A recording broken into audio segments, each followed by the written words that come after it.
Hi guys and welcome back to the channel Deepak Yadav Education. Welcome to the Daily Hindu News and Editorial Analysis of 20th of June 2024. तो guys आज है तारीख 20 जून 2024 और है Thursday. देखेंगे आज के द हिंदू कंप्लीट न्यूज़पेपर को एनालाइज करेंगे। बट लेक्चर में आगे बढ़ने से पहले अगर आपको इस लेक्चर का पीडीएफ चाहिए तो क्या करना है, सबसे पहले डाउनलोड करना है टेलीग्राम, देन उसके बाद जाके सर्च बॉक्स में टाइप करना Deepak Yadav education UPSC. As you can see guys आपको ये वाला चैनल मिल जाएगा, उस पर क्लिक करना और जाकर इस चैनल को ज्वाइन कर लेना। यहाँ से आप डेली बेसिस पे इस लेक्चर के पीडीएफ को डाउनलोड कर पाओगे। नाउ हमेशा की तरह हम लोग अपने लेक्चर को एक मैप के क्वेश्चन के साथ स्टार्ट करेंगे। तो आज आप सभी को मैप में जाकर देखना है थाईलैंड को कहाँ पर है एग्जैक्टली लोकेटेड, इसको अच्छे से मैप में देखना, देन उसके बाद आकर नीचे कमेंट सेक्शन में टाइप करना, जिससे कि आप लोग इसको लंबे समय तक याद रख पाओगे। साथ ही साथ एक क्वेश्चन सॉल्व करेंगे जो कि यूपीएससी पैटर्न के ऊपर बेस्ड है। डेली बेसिस पे हम यहाँ पर एक प्रैक्टिस क्वेश्चन को भी सॉल्व करते हैं। आपको याद होगा कल के वीडियो में मैंने आपको डीप सी ओशन मिशन के बारे में पढ़ाया था, मत्स्य 6000 के बारे में पढ़ाया था।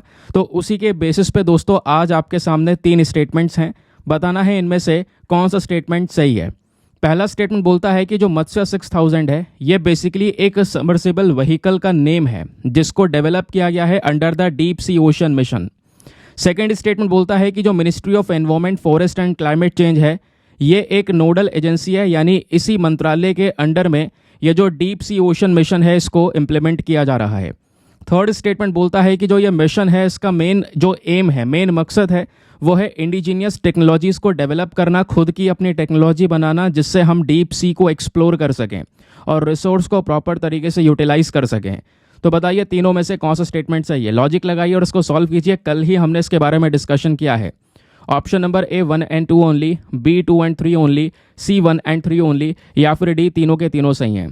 तो इसका सही आंसर सभी को नीचे कमेंट सेक्शन में देना है, एटलीस्ट सभी को उसमें पार्टिसिपेट करना है, जैसा मैं आप लोगों से डेली बेसिस पे बोलता हूँ। बाय द वे इसका जो करेक्ट आंसर है वो मैंने आपको टेलीग्राम पर प्रोवाइड करवा दिया है, वहाँ से भी आप इसको चेकआउट कर सकते हैं। और अगर वहाँ पर आंसर नहीं मिलता है तो भी कोई परेशान होने की ज़रूरत नहीं है, क्योंकि वीडियो के लास्ट में इसके करेक्ट आंसर का डिस्कशन हम लोग करेंगे।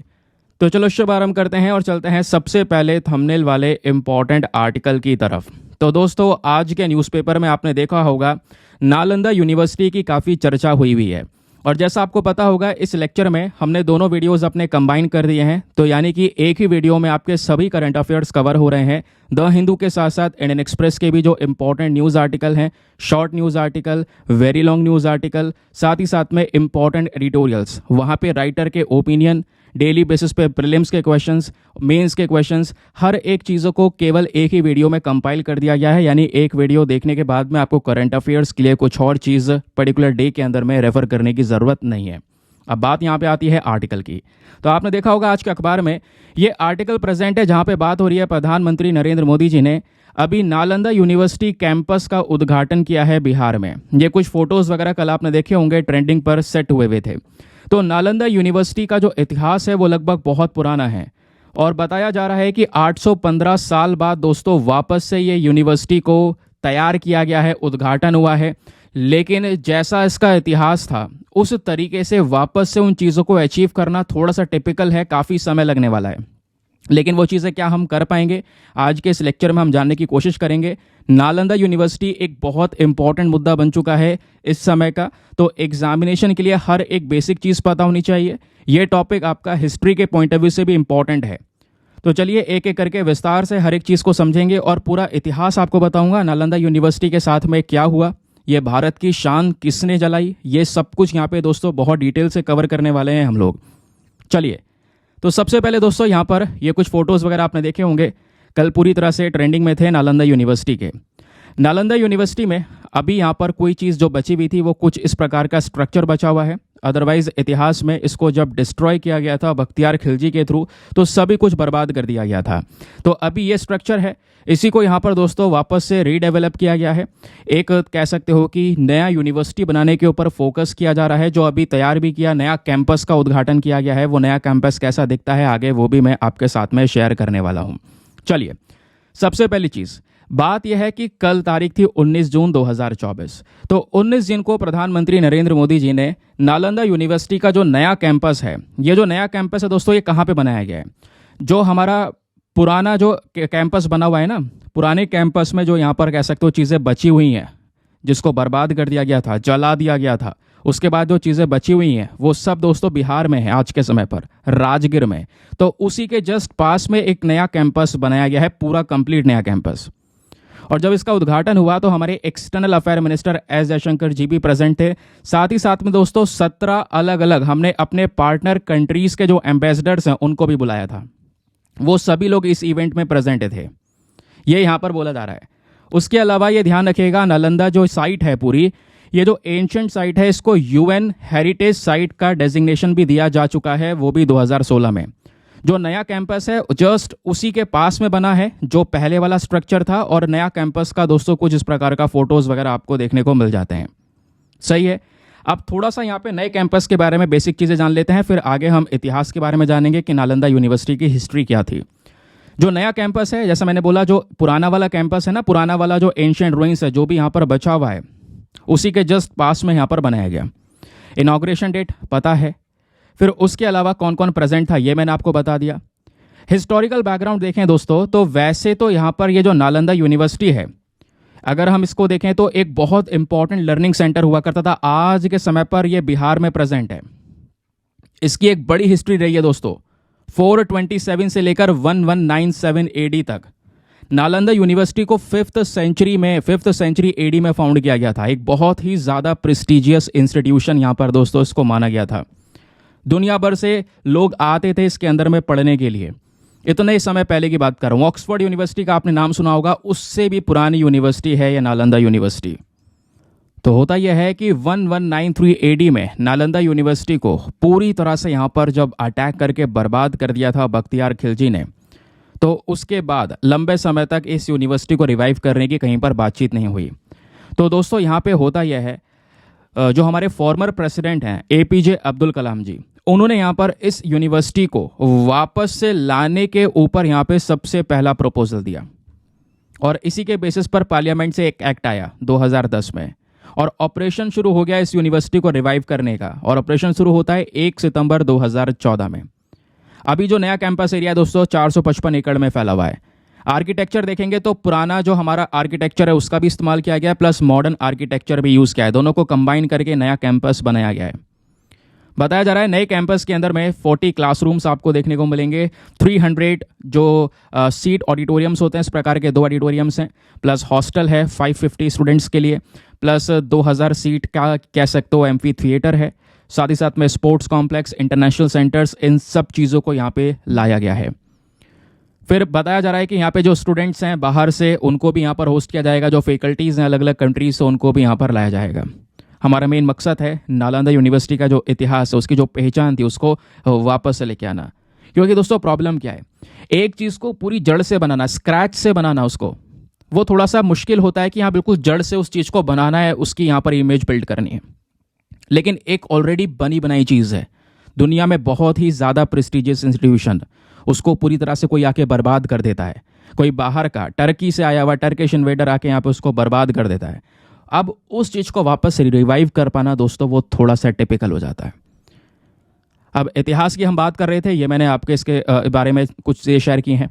जो पुरानी वाली नालंदा यूनिवर्सिटी थी दोस्तों, अगर आप इसको देखते हो तो यहाँ पर बहुत सारे जो अलग अलग चीज़ें हैं वो यहाँ पे प्रेजेंट की गई थी। जैसे यहाँ पे अगर आप देख पाओगे आर्टिकल में मेंशन है, यहाँ पे बताया जा रहा है कि इसमें फाइन आर्ट्स, मेडिसिन, मैथमेटिक्स की knowledge, astronomy, politics, art of welfare, ये सारी चीज़ें दोस्तों भरपूर मात्रा में इसका ज्ञान का भंडार यहाँ पे प्रेजेंट था। इसके अंदर में 10 temples, meditation hall, classroom, lakes, lush parks, ये सारी चीज़ें यहाँ पे प्रेजेंट हुआ करती थी। अलग अलग कंपाउंड्स यहाँ पे बने हुए थे। लेकिन एक समय बाद ये सब कुछ यहाँ पे डिस्ट्रॉय हो जाता है।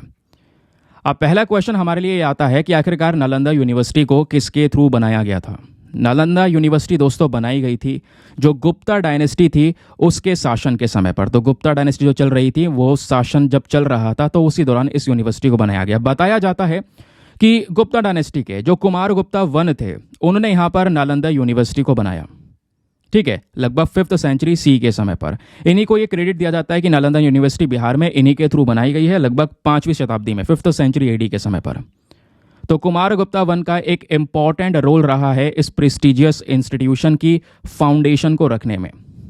फिर उसके बाद इनके बाद में जो लोग आते चले गए, उन्होंने यहाँ पर इस नालंदा यूनिवर्सिटी को बरकरार रखा, इसको और ऊंचाइयों पर लेकर गए। फिर जैसे यहाँ पर किंग हर्षा की बात करेंगे तो नालंदा यूनिवर्सिटी अपने पीक पर पहुंची, जेनिथ पर पहुंची। इस यूनिवर्सिटी को लगातार सपोर्ट मिल रहा था, अलग अलग रूलर्स लगातार सपोर्ट कर रहे थे, ग्रांट्स प्रोवाइड करवा रहे थे, जिससे लगातार ये जो यूनिवर्सिटी है ग्रो कर रही थी। इसकी कह सकते हो जो रेपुटेशन है वो लगातार यहाँ पर इंक्रीज होती चली जा रही थी। अब यहीं पर एक और क्वेश्चन आता है, आखिरकार नालंदा यूनिवर्सिटी किस चीज़ के लिए सबसे ज़्यादा फेमस है? दोस्तों, ये जो यूनिवर्सिटी है इसको यहाँ पर एक जो फेम मिला है वो केवल इसके बड़े साइज़ की वजह से नहीं मिला है। इसका जो कमिटमेंट था एकेडमिक्स को लेकर, जो यहाँ पे नॉलेज की भंडार था दोस्तों, उसकी वजह से यहाँ पर इसको एक इंपॉर्टेंस मिला है। बताया जाता है नालंदा यूनिवर्सिटी में एक बहुत बड़ी लाइब्रेरी थी, मल्टी स्टोरीज की लाइब्रेरी। आप इमेजिन नहीं करेंगे, उस लाइब्रेरी का नाम दिया गया था धर्मगंज। ध्यान रखिएगा, धर्मगंज यहाँ पे इस नाम से उस लाइब्रेरी को जानते हैं, जिसमें काउंटलेस स्क्रोल मैन्यूस्क्रिप्ट्स, बताया जाता है कुछ कुछ ओरिजिनल मैन्यूस्क्रिप्ट्स भी वहाँ पे प्रेजेंट थी।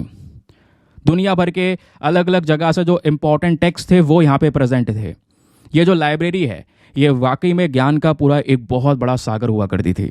इसका एक इंपॉर्टेंट रोल था और ये आने वाली जो पीढ़ी थी उनको बदल सकती थी, लेकिन दोस्तों यहाँ पर इस लाइब्रेरी को डिस्ट्रॉय कर दिया गया। बताया यह भी जाता है कि लाइब्रेरी के अंदर में दोस्तों 9 मिलियन बुक्स, आप इमेजिन कीजिए 90 लाख किताबें थीं। उन सब किताबों को बख्तियार खिलजी ने जला दिया था। कुछ रिपोर्ट्स ये बताती हैं कि वो जो किताबें जलाई गई थीं वो किताबें दोस्तों 3 महीने तक लगातार जलती रही थी। इतना भंडार जो ज्ञान का था वो उस लाइब्रेरी के अंदर में देखने को मिला करता था। ये यहाँ पे कुछ इंपॉर्टेंट जो रिपोर्ट्स हैं वो शेयर करती हैं। जो नालंदा है ये कह सकते हो एक होम हुआ करता था बहुत इंपॉर्टेंट स्कॉलर्स का। नाम आपने सुना होगा, नागार्जुना, आर्यदेव, धर्मपाल। इनका जो कंट्रीब्यूशन है बहुत बड़ा रहा है दोस्तों। ये सब यहाँ पर एक इंपॉर्टेंट स्कॉलर्स के तौर पर जाने जाते हैं। उनका घर हुआ करता था यहाँ पर ये नालंदा। आगे आते हैं, अब बात आती है अटैक्स ऑन नालंदा यूनिवर्सिटी। इस यूनिवर्सिटी पर अटैक्स कैसे हुए? अब यहाँ पे वर्ड हम यूज कर रहे हैं अटैक्स, यानी ये जो बख्तियार खिलजी ने अटैक किया था इससे पहले भी अटैक हुए थे। हाँ बिल्कुल, मैं बताऊं नालंदा यूनिवर्सिटी पर 3 बड़े बड़े अटैक हुए। 2 पहले अटैक हुए थे जो उसको यहाँ पर ये यूनिवर्सिटी वापस से रिवाइव कर गई थी। ठीक है, जो लोग हैं उन्होंने यहाँ पर उस यूनिवर्सिटी को बचाया। लेकिन दोस्तों जो थर्ड अटैक था वो काफ़ी डेंजरस था। जो पहला अटैक हुआ था वो 455 से लेकर 470 एडी के बीच में देखने को मिला, जब हुनास कौन थे? सेंट्रल एशियन ट्राइबल ग्रुप था दोस्तों। इन्होंने यहाँ पर क्या किया, नालंदा को इन्वेड किया, इस पे आक्रमण किया। उस समय पर गुप्ता एम्पायर में जो समुद्रगुप्ता एम्परर हुआ करते थे उनके शासन के समय की बात है ये दोस्तों। अब जो यहाँ पे हुनास ने जो अटैक किया था इस यूनिवर्सिटी के ऊपर, नालंदा के ऊपर, इसके पीछे का मेन मोटिव यही था कि यूनिवर्सिटी के अंदर जो वैल्यूएबल रिसोर्स है, क्योंकि उस रिसोर्स के बारे में दुनिया जानती थी, उस रिसोर्स को लूटा जा सके, ये उसका मेन पर्पस था। हालांकि वो जो अटैक हुआ, जो डैमेज हुआ, वो कोई ज़्यादा बड़ा डैमेज नहीं था। तो गुप्ता एम्परर में जो स्कंद गुप्ता थे उन्होंने वापस से उस डैमेज के बाद में उस यूनिवर्सिटी को रीएस्टेब्लिश कर दिया था। अपना जब शासन चल रहा था तो उन्होंने वापस से इस यूनिवर्सिटी को रीएस्टेब्लिश कर दिया। अब क्या होता है, पहला अटैक तो ये हो गया।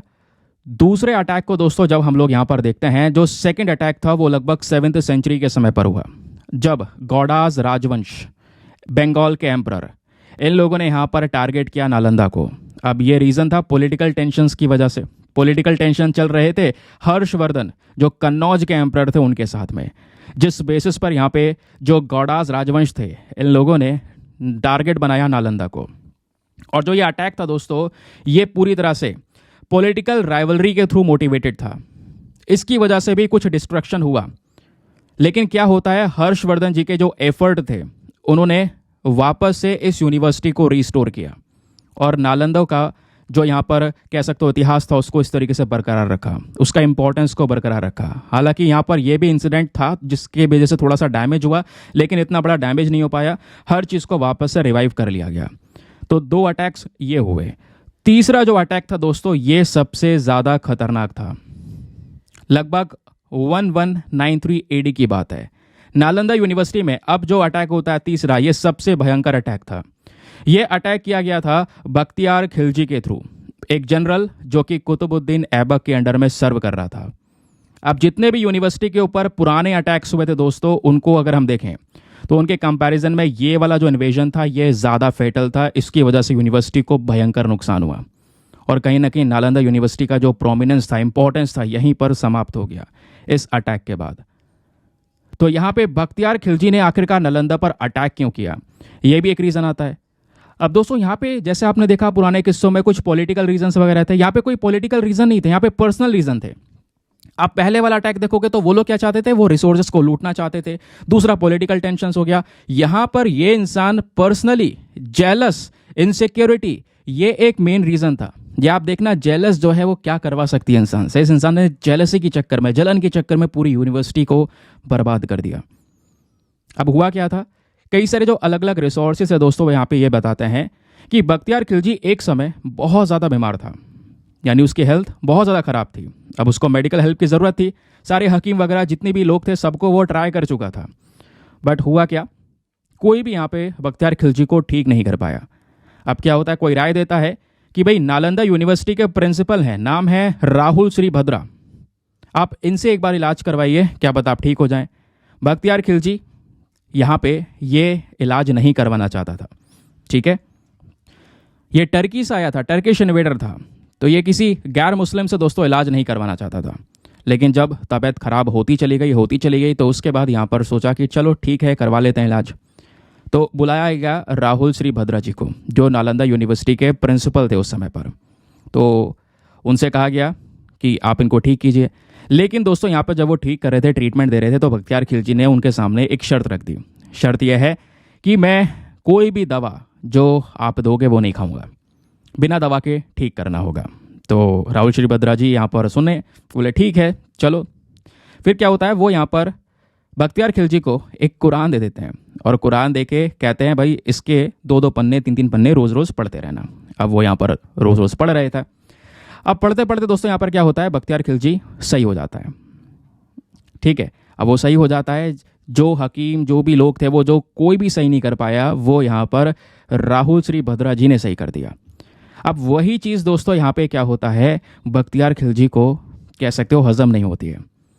वो सोचता सही कैसे कर दिया। वैसे बताया ये भी जाता है कि जो कुरान थी ना उसके पन्नों पे दवा लगाई गई थी, तो वो दवा यहाँ पे जब जब वो पढ़ता था बख्तियार खिलजी, तो वो दवा उसके तक पहुँच जाती थी, जिसकी वजह से वो ठीक हो गया।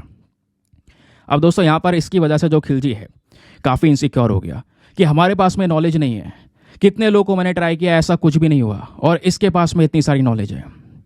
वो यहाँ पर अपने आप को और ज़्यादा कह सकते हो कि जेलस फील कर रहा था, कहाँ से आया ये सारा ज्ञान, आगे मैं ये ज्ञान नहीं, मतलब इसका जो आगे विस्तार है वो नहीं होने देना चाहता। उसके बेसिस पे दोस्तों ये जो जेलेसी थी, इसके बेसिस पर यहाँ पर इसने डिसाइड किया कि जो नालंदा यूनिवर्सिटी है उसी को यहाँ पे पूरी तरह से वो डिस्ट्रॉय कर देगा, और जिसमें वो सक्सेसफुल भी रहा। अब जो डिस्ट्रक्शन है दोस्तों, ये लाया गया बख्तियार खिलजी का एक बहुत बड़ा अटैक था, कैटेस्ट्रॉफिक अटैक यहाँ पे बोला जाता है। उसका जो सबसे प्राइमरी टारगेट था वो यूनिवर्सिटी की लाइब्रेरी थी। लाइब्रेरी को यहाँ पर सबसे पहले अटैक किया, जिसमें 90 लाख किताबें थी दोस्तों। मैन्युस्क्रिप्ट्स बहुत सारे प्रेजेंट थे, ओरिजिनल यहाँ पे बताया जाता है बहुत सारे मैन्युस्क्रिप्ट्स वहाँ पे रखे हुए थे। सब कुछ जला दिया, सबको आग लगा दी। हिस्टोरियंस का एस्टिमेशन यह है कि बताया जाता है कि वो जितनी किताबें थीं जब आग लगाई गई थी तो 3 महीने तक आग भभकती रही थी। 3 महीने लगे दोस्तों यहाँ पर उस पूरे के पूरे जो भंडार था नॉलेज का उसको जलने में, ये यहाँ पर बताया गया। तो लाइब्रेरी का डिस्ट्रक्शन काफ़ी खतरनाक था, और केवल लाइब्रेरी का डिस्ट्रक्शन ही नहीं किया, बख्तियार खिलजी ने निर्दयी तरीके से जो वहाँ पे मॉन्क्स थे, स्कॉलर्स थे, जो सभी लोग यूनिवर्सिटीज़ में रहते थे, सबको यहाँ पे मार दिया। उसका इंटेंट बहुत ही क्लियर था कि जो ये नॉलेज है एक जनरेशन से दूसरे जनरेशन में नहीं जानी चाहिए। इस चक्कर में उसने वहीं पर यूनिवर्सिटी को कहीं ना कहीं इतना डैमेज पहुँचाया कि दोस्तों वहीं पर यूनिवर्सिटी समाप्त हो गई, उसका जो प्रोमिनेंस था वो कहीं ना कहीं एंड हो गया, ये बताया जाता है। अब आती है बात नालंदा यूनिवर्सिटी की लाइब्रेरी के बारे में। वैसे अब लाइब्रेरी के बारे में कुछ बताने के लिए बचा तो है नहीं, सभी कुछ मैं यहाँ पर बता चुका हूँ। लाइब्रेरी का नाम दोस्तों ध्यान रखिएगा, धर्मकुंज के नाम से यहाँ पर ये लाइब्रेरी जानी जाती थी। किताबें वगैरह कितनी थी वो हमने डिस्कस कर ही लिया है ऑलरेडी। और बताया जाता है यहाँ पर जो धर्मकुंज है, ये लाइब्रेरी का जो लॉस था ना दोस्तों, ये ह्यूमैनिटी के लिए एक बहुत बड़ा लॉस था। बहुत सारी नॉलेज थी जो आगे लोगों में बहुत ज़्यादा हेल्प कर सकती थी, बहुत सारी चीज़ें सिखा सकती थी। बट होता यहाँ पर यह है, किसी इंसान की जेलसी की वजह से वो सारी की सारी चीज़ें हो जाती हैं डैमेज। अब बात आती है कि ये जो यूनिवर्सिटी है, ये इसका इतिहास मैंने आपको पूरा कंप्लीट समझा दिया। इसका रिकंस्ट्रक्शन का जो पूरा का पूरा मुद्दा है वो कब से शुरू होना देखने को मिलता है। तो दोस्तों यहाँ पर नालंदा यूनिवर्सिटी को वापस से रिवाइव किया जाए, वापस से बनाया जाए, इस प्रकार का जो पूरा प्रपोजल है ये सबसे पहली बार हमारे जो फॉर्मर प्रेसिडेंट ऑफ इंडिया हैं डॉक्टर एपीजे अब्दुल कलाम जी, ये 2006 में लेकर आए कि भाई ये जो यूनिवर्सिटी है इसको वापस से रिवाइव करना होगा। और उसी के बेसिस पे दोस्तों जो भारत सरकार है, इन्होंने गवर्नमेंट ऑफ बिहार के साथ में मिलकर एक इंपॉर्टेंट रोल प्ले किया नालंदा यूनिवर्सिटी को वापस से रिकंस्ट्रक्ट करने में। और यहाँ पर एक सूटेबल लोकेशन ढूंढी, यानी वहीं पर जो यूनिवर्सिटी है पुराना वाला कैंपस है उसी के जस्ट पास में ही यहाँ पर एक और लोकेशन ढूंढी। तो 450 एकड़्स ऑफ ज़मीन के अंदर में दोस्तों यहाँ पर ये पूरा का पूरा नया कैंपस तैयार किया गया। इसको लगातार बहुत सारी जगह से इंटरनेशनल सपोर्ट भी मिला। और दोस्तों यहाँ पे इसको मजबूती से बनाने के लिए नालंदा यूनिवर्सिटी एक्ट आया। तो ये जो प्रोजेक्ट था इसका मेन स्टेप ये था कि जो नालंदा यूनिवर्सिटी एक्ट जब 2010 में पास हुआ, दोनों हाउसेस में यानी राज्यसभा लोकसभा दोनों से पास हो गया, एक्ट बन गया। तो इस एक्ट ने प्रॉपर तरीके से रूल्स एंड रेगुलेशंस रख दिए कि जो नया नालंदा यूनिवर्सिटी बनेगा उसका एस्टेब्लिशमेंट, उसकी फंक्शनिंग किस प्रकार से होगी।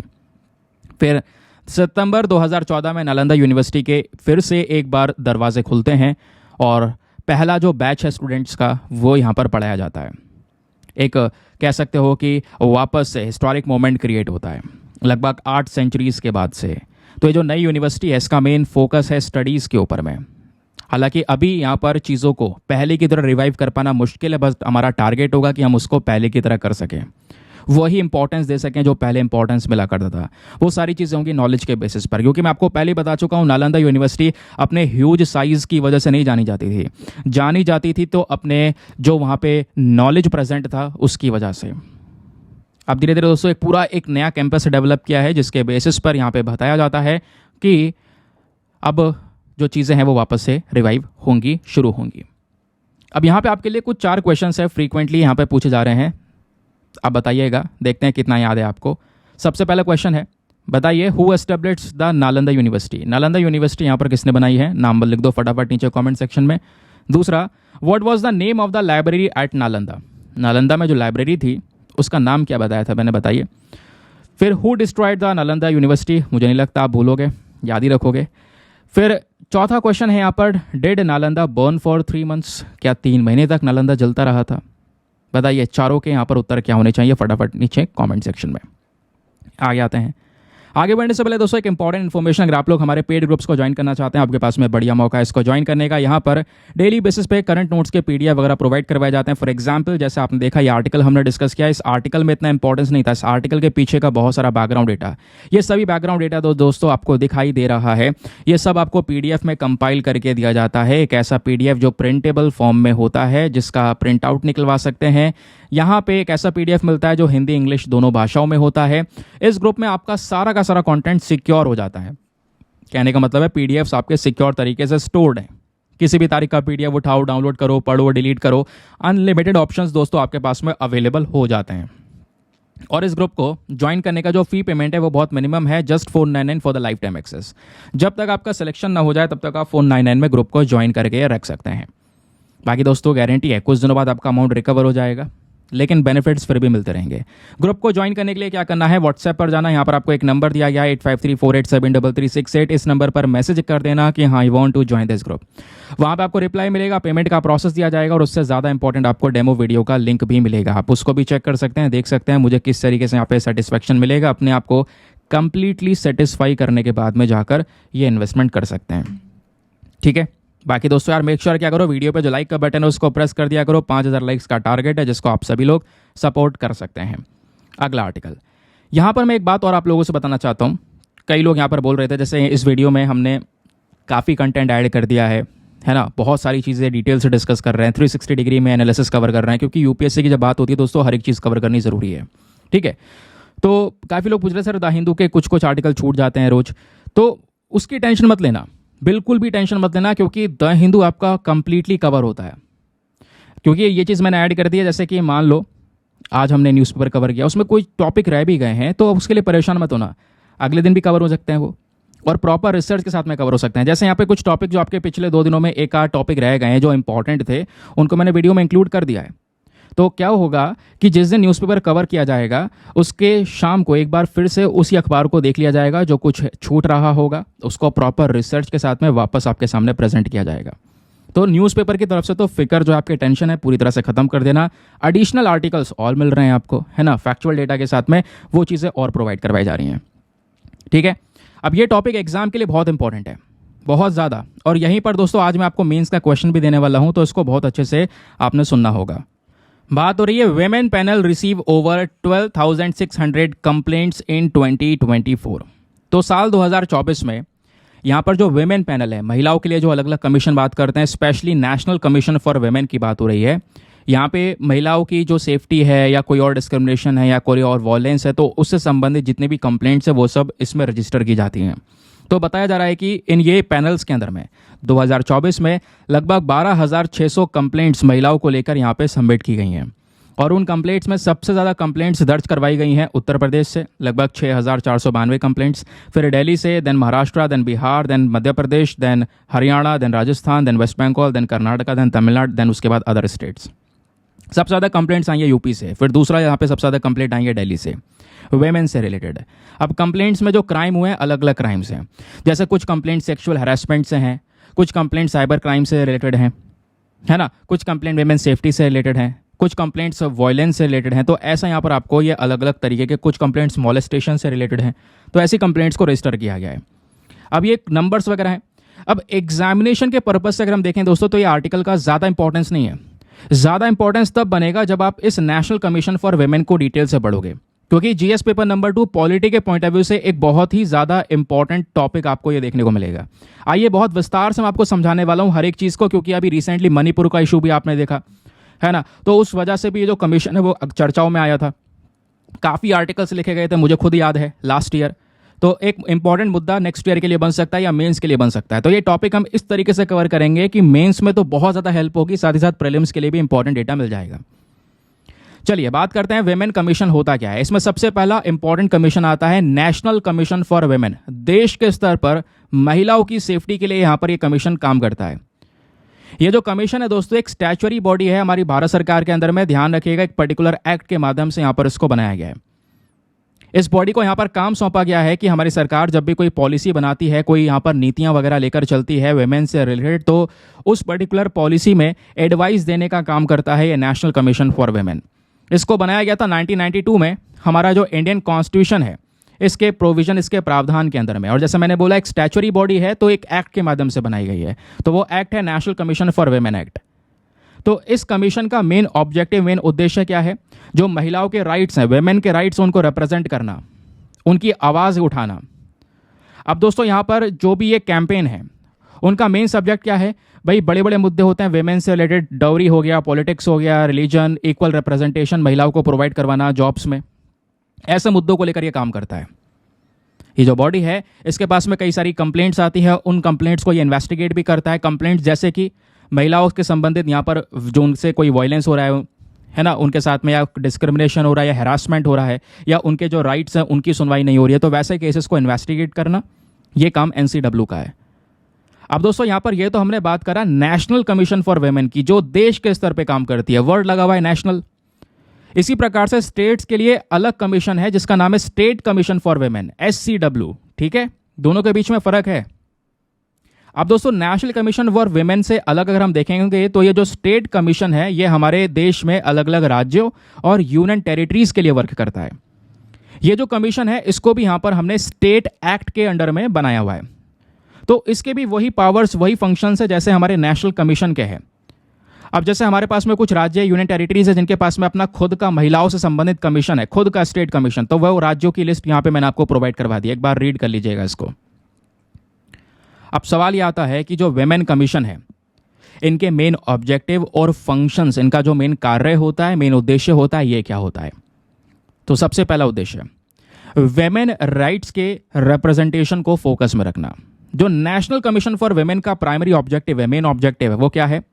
वेमेन के जो राइट्स हैं, महिलाओं के जो हक हैं, उनको रिप्रेजेंट करना, उनके हक में बात करना, उनकी आवाज़ बनना, वेमेन के इश्यूज जो हैं, उनसे संबंधित जो भी चिंताएं हैं, जो कंसर्न्स हैं, उनको एड्रेस करना।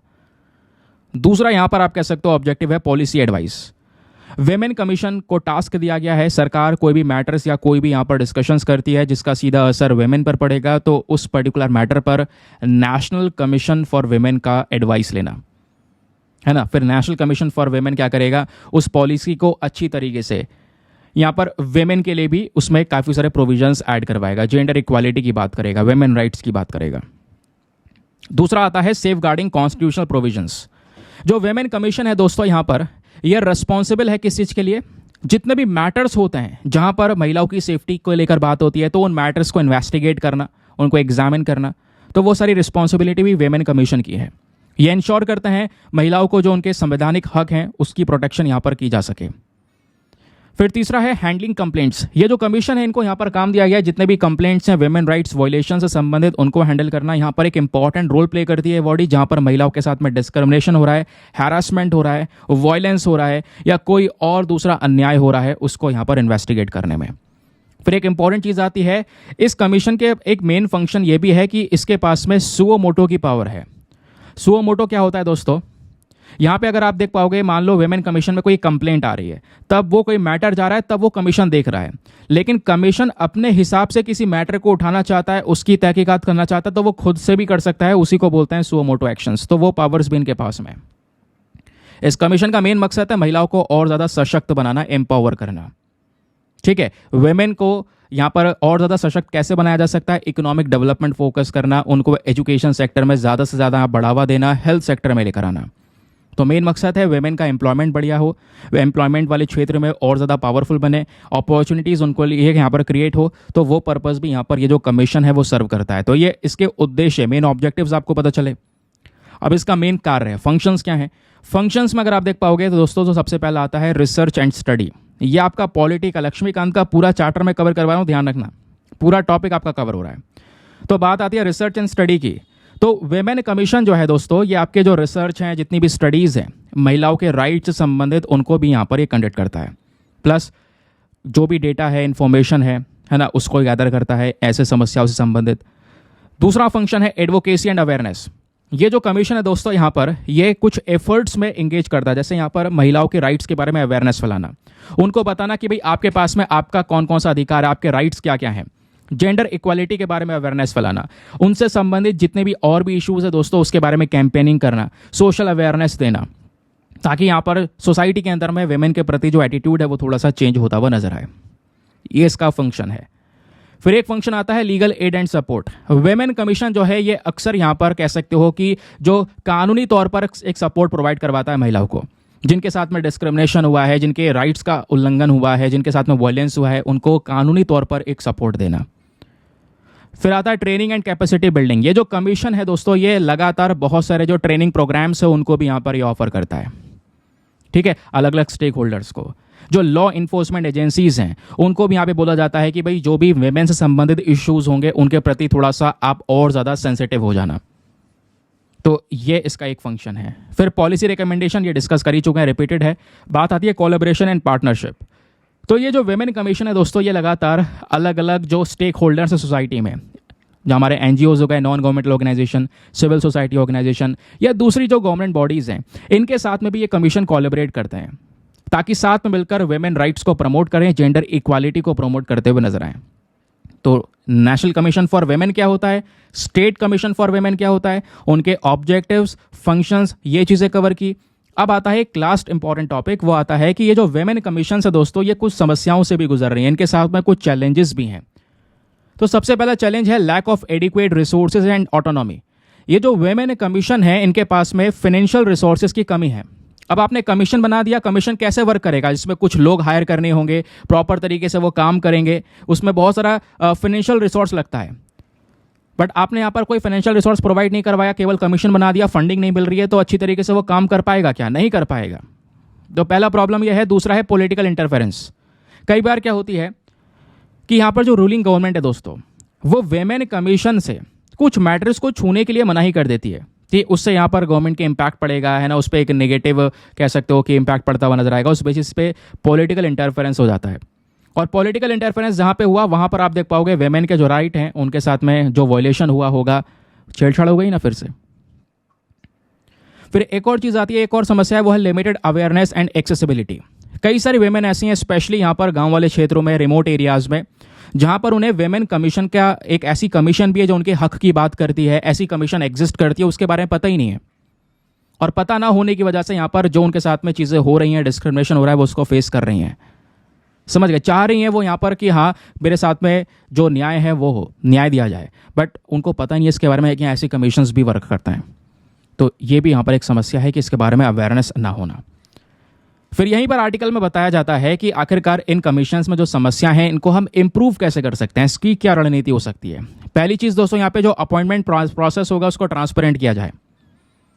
जो भी यहाँ पर महिलाओं कमीशन में चेयरपर्सन अपॉइंट किया जाएगा, मेंबर्स अपॉइंट किए जाएंगे, वो ट्रांसपेरेंसी के साथ में अपॉइंट किया जाए कि भाई वो व्यक्ति कोई भी पार्शलिटी ना दिखाए, इंडिपेंडेंटली काम कर सके। नहीं तो फिर अगर वो पार्शलिटी दिखाएगा किसी के प्रति, तो यहाँ पर फिर महिलाओं के राइट्स के साथ में जो भी वॉयलेशन हुआ है वो उसके साथ में कॉम्प्रोमाइज कर रहा होगा। फिर बात है सोशल ऑडिट।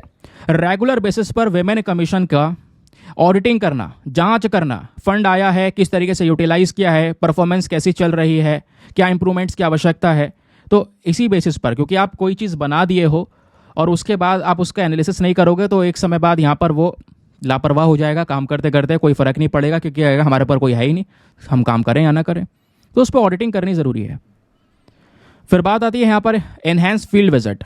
जो कमीशन मेंबर्स है दोस्तों, जो स्टाफ मेंबर्स हैं, उनकी ज़्यादा फील्ड विजिट करवाया जाए। जो लोकल में वेमेन्स, उनके साथ में ज़्यादा इंटरेक्शन हो अलग अलग रीजन में, जिससे ज़्यादा अच्छे से उन महिलाओं की प्रॉब्लम्स को जाना जा सके। फिर एक और है अवेयरनेस एंड एक्सेसिबिलिटी। ज़्यादा तरीके से अवेयरनेस फैलाई जा सके वेमेन कमीशन के बारे में, स्पेशली रिमोट एरियाज़ में, है ना। अलग अलग चैनल्स के माध्यम से यहाँ पर बताया जा सके कि भैया आपकी सुरक्षा के लिए एक कमीशन ऐसा भी है, आप चाहें आपके साथ में कुछ गलत हुआ है, आप चाहते हैं न्याय, तो आइए इस कमीशन में कंप्लेंट दर्ज करवाइए। फिर बात आती है एम्पैथी एंड सेंसिटिव ट्रेनिंग की।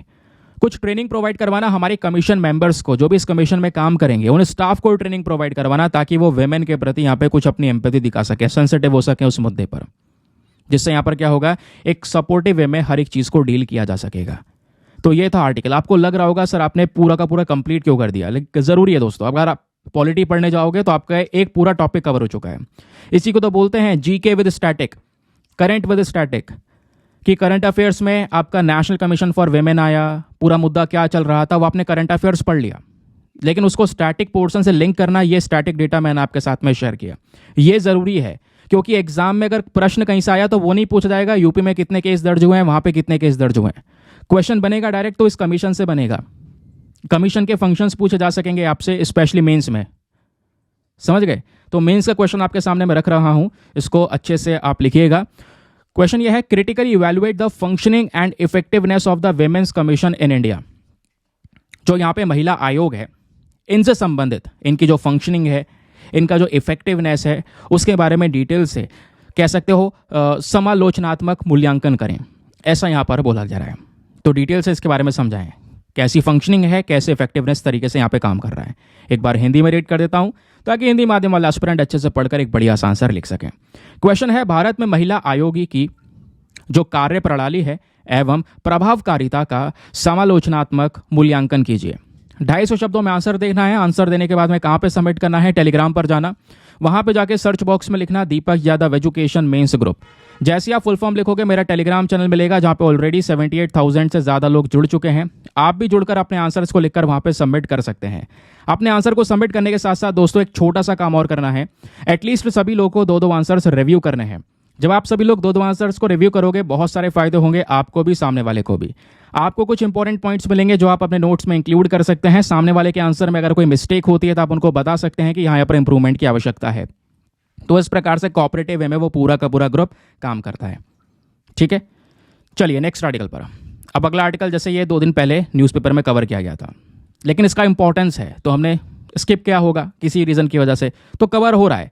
तो वही मैं कह रहा हूँ कि अगर कुछ छूट रहा है कि ऐसा मत सोचना कि छूट जाएगा। जैसे आज के न्यूज़पेपर में कुछ अगर एक आध चीज़ें रह जाती हैं तो वह कवर हो जाएंगी और प्रॉपर रिसर्च के साथ में कवर होंगी। क्योंकि कुछ ऐसे टॉपिक्स होते हैं दोस्तों जिसको ऑन द स्पॉट कवर करने में केवल मैं आर्टिकल पढ़ के चले जाऊँगा, उसके अलावा आपको कुछ नहीं मिलेगा।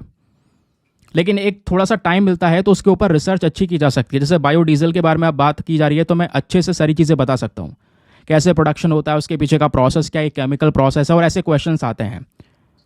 समझ गए? तो यहाँ पे इंपॉर्टेंस इस वीडियो का पिछले 2 दिनों से 100 गुना ज़्यादा बढ़ चुका है। पहले 2 सालों में कई क्वेश्चंस आए अपने वीडियो से, अब की बार एक्सपेक्ट कर रहे हैं मैक्सिमम क्वेश्चंस को यहाँ पे टारगेट करना केवल एक ही पर्टिकुलर वीडियो से। तो यूपीएससी के लिए प्रिपरेशन कर रहे हो या किसी एग्जाम के लिए प्रिपरेशन कर रहे हो जहाँ पे करंट अफेयर्स पूछे जा रहे हैं, इस वीडियो को आप बहुत अच्छे से कंसंट्रेशन के साथ में रेफर करें। इंपॉर्टेंट की टर्म्स वगैरह लिखना चाहते हैं तो लिख लें, क्योंकि इसके पीछे शायद आप ना फील कर पाओ बट मेहनत बहुत लगती है। हर चीज़ को रिसर्च करना, पढ़ना, एक एक टॉपिक के ऊपर अच्छे से रिसर्च करके उसको अरेंज करने में यहाँ पर 40-40 मिनट 50-50 मिनट लग जा रहे हैं। तो घंटों की मेहनत के बाद दोस्तों आपको एक वीडियो प्रेजेंट किया जा रहा है, जिसके बाद आपको कुछ करने की ज़रूरत नहीं है। वीडियो रेफर कर रहे हैं, नोट्स बनाने हैं और अपना पढ़ाई बाकी की जो स्टैटिक पोर्शन वो शुरू कर देना है। ठीक है, चलिए अगले आर्टिकल में बात हो रही है जो हमारे इंडिया, चाइना और यूके के जो साइंटिस्ट हैं, इन्होंने एक कैटलिस्ट को डेवलप किया है जिससे हम बायोडीजल, स्पेशली चीपर बायोडीजल को प्रोड्यूस कर सकते हैं। यहां पर वो एक चीज यूज कर रहे हैं जिसका नाम है spherical super hydrophobic activated carbon catalyst. इस कैटलिस्ट का यहां पर यूज करके वो चीपर बायोडीजल प्रोड्यूस करेंगे। अब ये बायोडीजल होता क्या है दोस्तों? बायोडीजल यहां पर क्या करता है, जैसे आपका नॉर्मल डीजल होता है ना जिसको आप गाड़ी में यूज करते हैं। अब नॉर्मल डीजल जब यूज करेंगे आप तो उससे बहुत सारा प्रदूषण हो रहा है, कच्चे तेल से बन रहा है, क्रूड ऑयल से बन रहा है। अब होता क्या है, जो बायोडीजल है नाम से पता चल रहा है ये एनवायरमेंट फ्रेंडली है, इससे ज्यादा एमिशंस नहीं होंगे, पोल्यूशन नहीं होंगे। क्या है मैटर, आइए मैं आपको थोड़ा विस्तार से समझाता हूं। पहले अभी आर्टिकल के ऊपर आएंगे, डिटेल से करेंगे डिस्कशन। पहले ये जानते हैं बायोडीजल होता क्या है, क्योंकि अगर हम पहले कंक्लूजन पर कूद जाएंगे तो मामला खत्म हो जाएगा, समझ में नहीं आएगा।